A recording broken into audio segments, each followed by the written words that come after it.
Hey, what's going on YouTube? It's been almost, I want to safely say, like six years maybe, since I last made a post for you viewers, even though I don't got shit viewers. But for the record, I want to apologize for my language. For those that get offended, I'm sorry. The world does not revolve around you.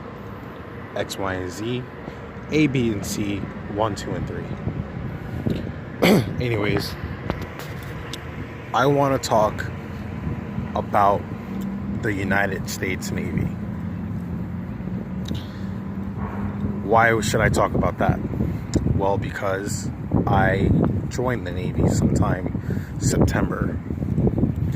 And right now, as we speak, I'm currently in it.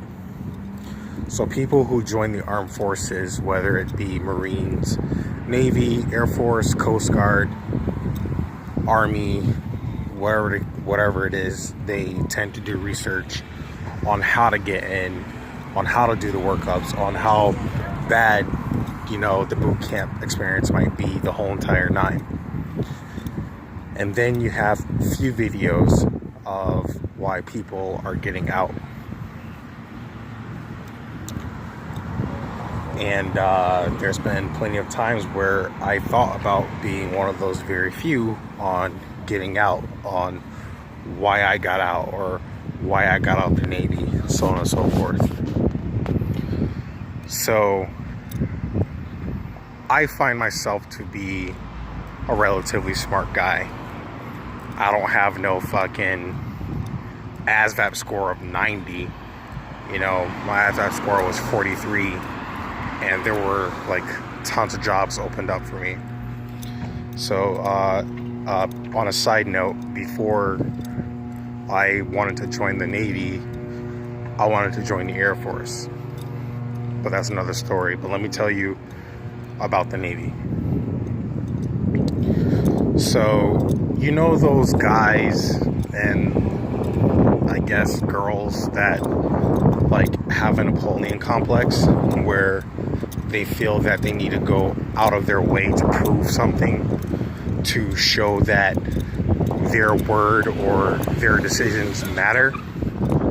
Well, in the Navy, there are a lot of that. There's a lot of that going on. And sometimes it's just so inconvenient that you pretty much question whether joining the Navy was a right decision. And who knows, maybe it happens to all other branches too, but I can't speak on other branches. I can only speak for the Navy. So as for the Navy, there are a lot of those guys and girls, and they're usually first classes that want to be chief, and chiefs that think they're gods and they run the show. I mean, there's one thing that I could admit about chiefs is that they are pretty connected, and they could make life a little difficult for you if they know the right people and if they so choose. So, but I'm getting a little sidetracked on things here. So, I don't like the Navy.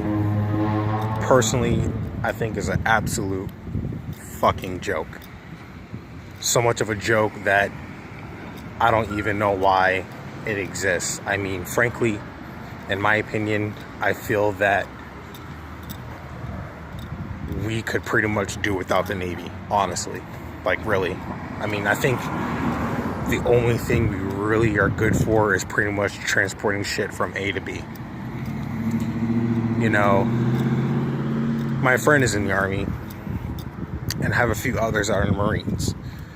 Now, when people envision the military without even thinking about half of the shit they're doing, they think about, the ground combat, the Call of Duty, with your, man, if I get 3 kills, I could get a UAV, all that dumb stuff. That's what people think about. They think about direct ground combat, close quarters, the whole entire nine. Navy SEAL, Tom Clancy. But the Navy is none of that. Unless if you're like a SEAL or a SWIC or anything that specializes in close quarters combat, which there's like 4 rates, and for the Navy they call it rates.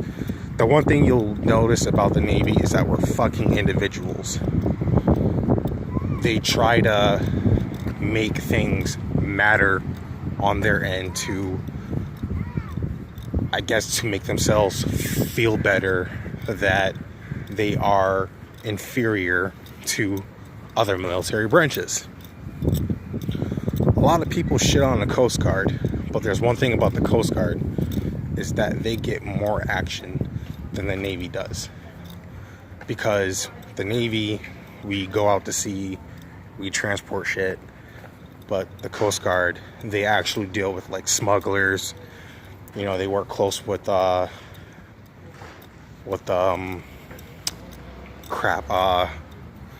Patrol and you know, Homeland Security and all that stuff.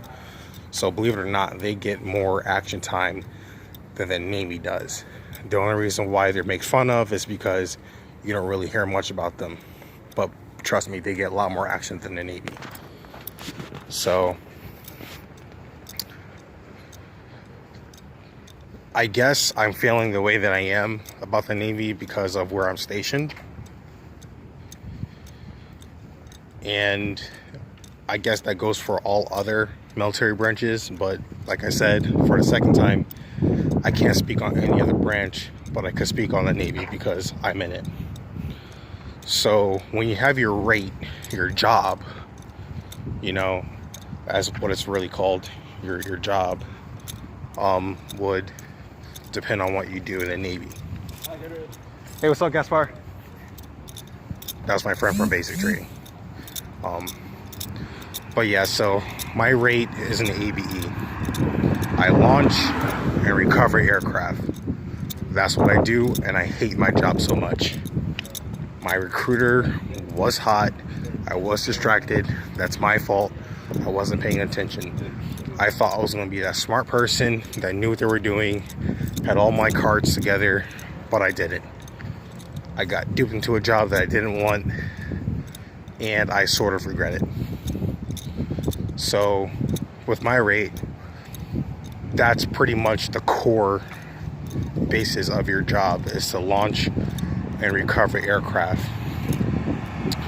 The Navy or the military is like a McDonald's. Like, you have your cashier, you have your person who fries the food, you have the person who makes the food, and depending on what you do inside McDonald's will determine if you want to stay at that job for a long time or you want to quit that job as soon as you get there. So in the Navy, as far as the ABE rate, people say it is the toughest job, or it's like the 5th toughest job in the whole entire Navy rated system. So there are times when I lose sleep, I miss out on meals. There are times where you don't see your family for a long time. There are times where you're just doing dumb shit. I mean, for example, like, there are plenty of times when a person can relax. You can relax. It is a thing. You know, when you're in the military, it's not always work. It doesn't have to be, but depending on what command you're in, depending on what service you're serving in, will determine if that person wants to make your life hell or they want to make it easy, where morale will be high and people be like more than willing to be happy to come in to work the next morning and say, hey, I'm actually proud that I joined the Navy, Air Force, Army, or what have you. But where I work, for my ship, for my command, it really freaking sucks. And for the 3rd time, you know, it's not like you know, every command is different. You know, maybe mine is the bad one, but not only am I experiencing it, because for a while I was experiencing it and I'm like, man, this command really sucks, you know, but maybe there are other commands that are worse. That was a lie. Actually, my command is the worst. There's been people who left my command to go TAD, and the one thing you'll find about the Navy is that they love their acronyms. I don't know why, but again, maybe it's just them trying to fit in or feel that the different shit they do will matter. They don't, but you'll realize that the Navy loves their acronyms. But there are people who went TAD to different ships, to different commands, and when you go TAD, eventually you'll have to come back to your own command. And when people go to different commands, they're like, wow, my command is a piece of shit. You know, half of the things that we're doing here on this command doesn't happen over there, but we're pretty much wasting our time doing the things that we're doing here in this command. And then there's people who've never been TAD, who've like came to the ship for the first time, and you know, when you go to your A school or your tech school or your after school, however you want to categorize it,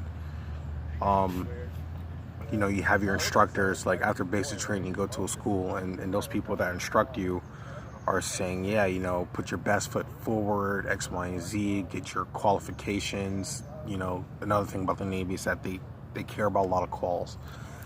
I don't know why. You need them. Half of the shit that I'm doing here in the Navy, I could be doing at home. But they care about calls, and they say, put your best foot forward. And then it's like, when you get to your new command, you're so motivated. You're like, you know, I'm going to be the best fucking sailor I'm going to be. Or if you're in the Army, you're going to be the best soldier. If you're in the Marines, you're going to be the best Marine. If you're in the Air Force, you're going to be the best airman, whatever.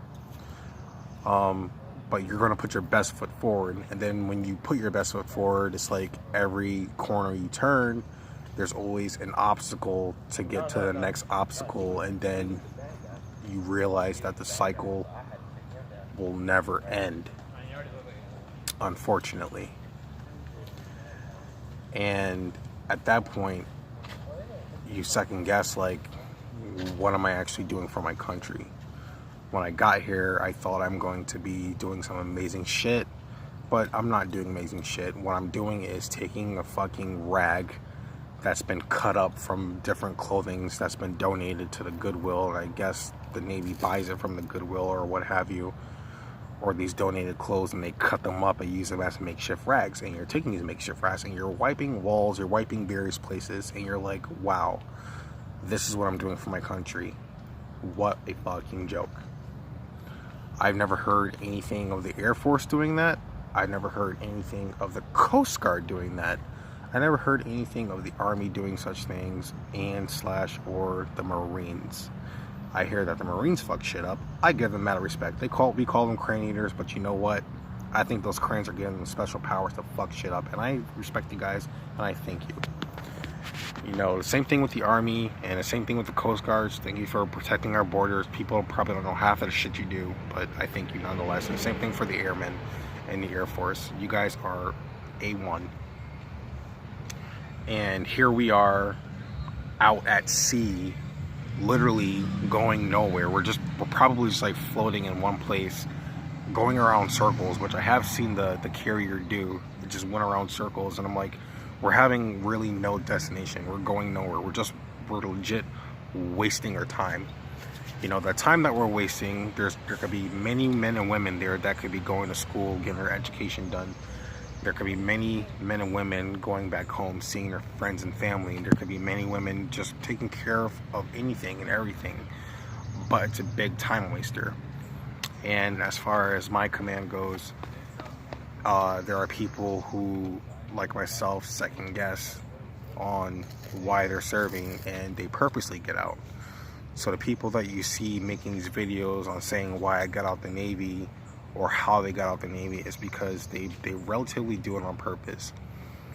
I've never became a smoker until I joined the Navy.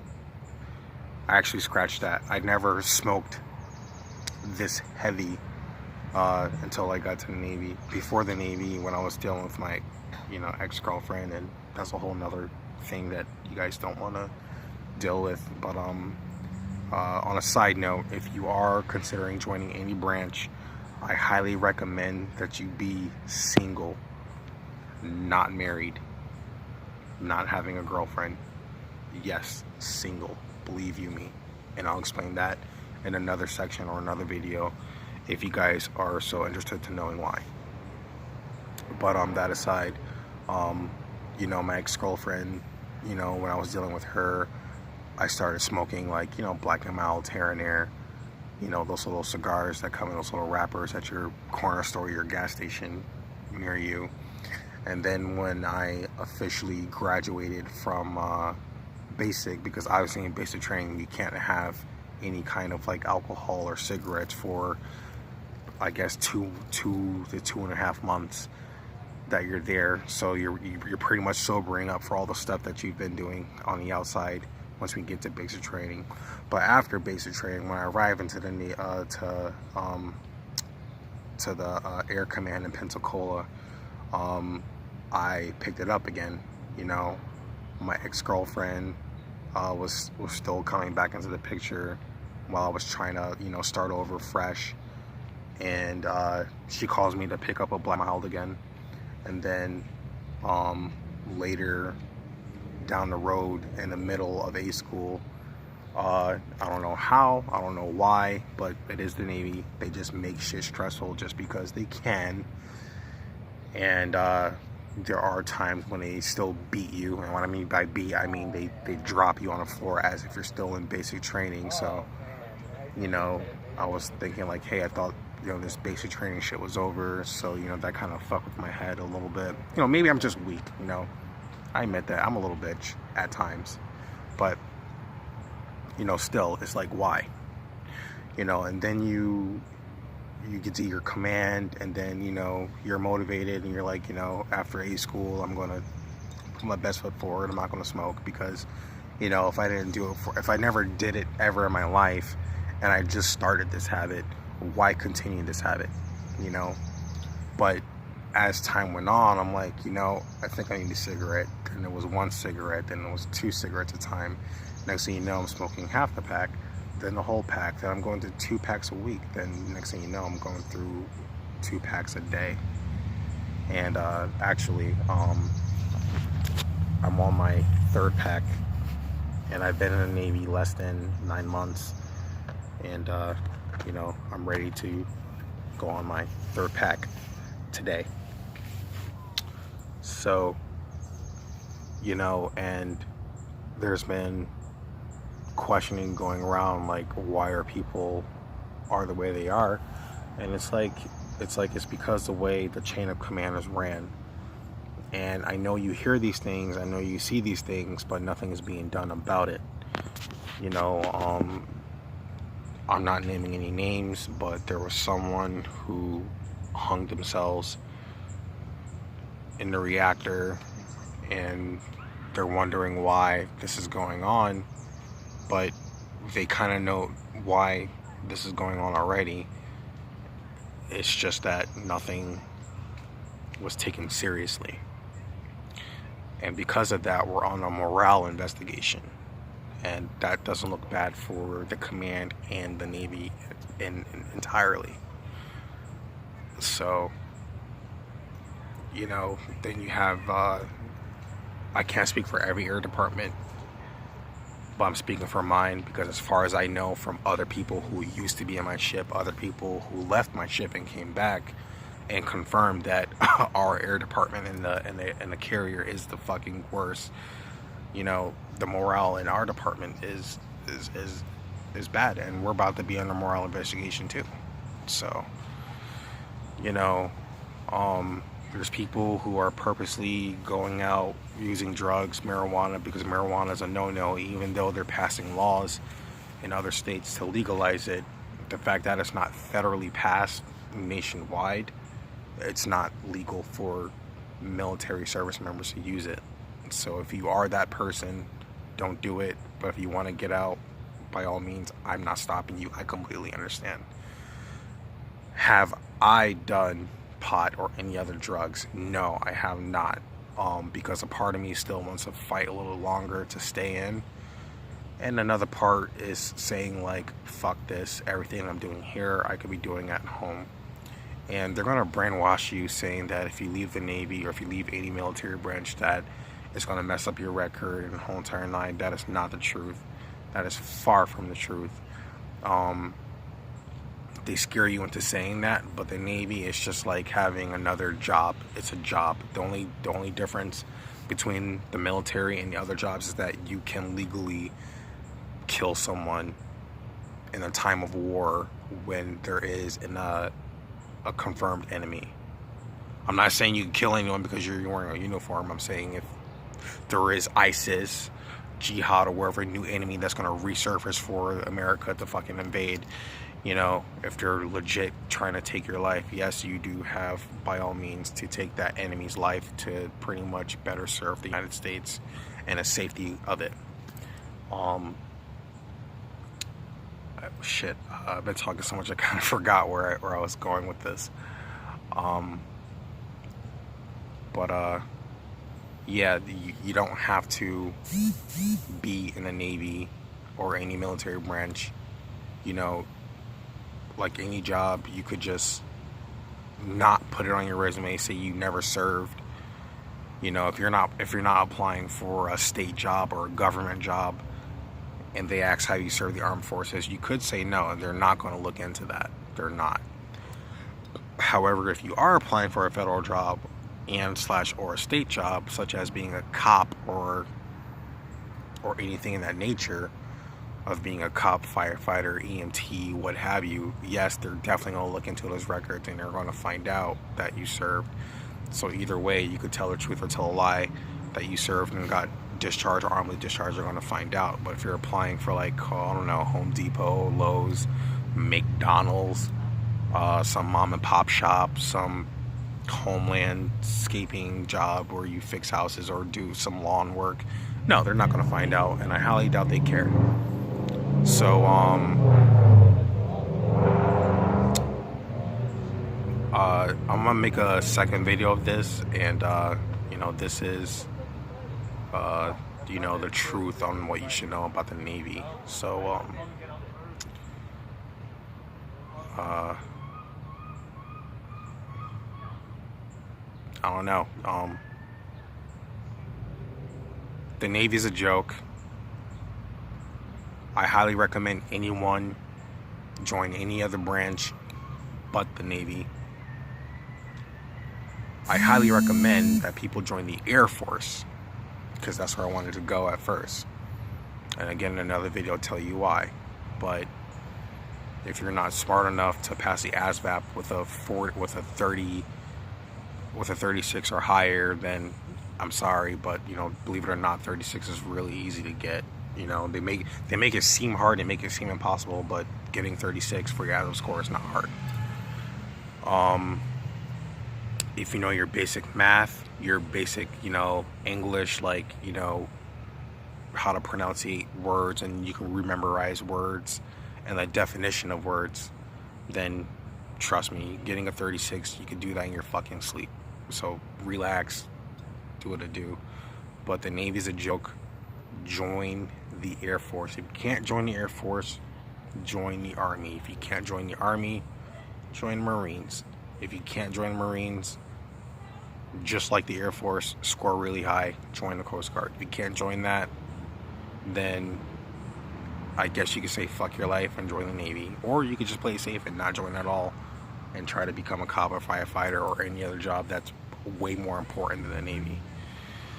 So on that note, I'll see you guys again, and sorry for the long years of not posting anything. I've been meaning to, but I just got fat, got lazy, depressed, ex-girlfriend, blah blah blah, and I just kind of forgot. But I'm back, and share, spread, repeat, peace, love, and gap.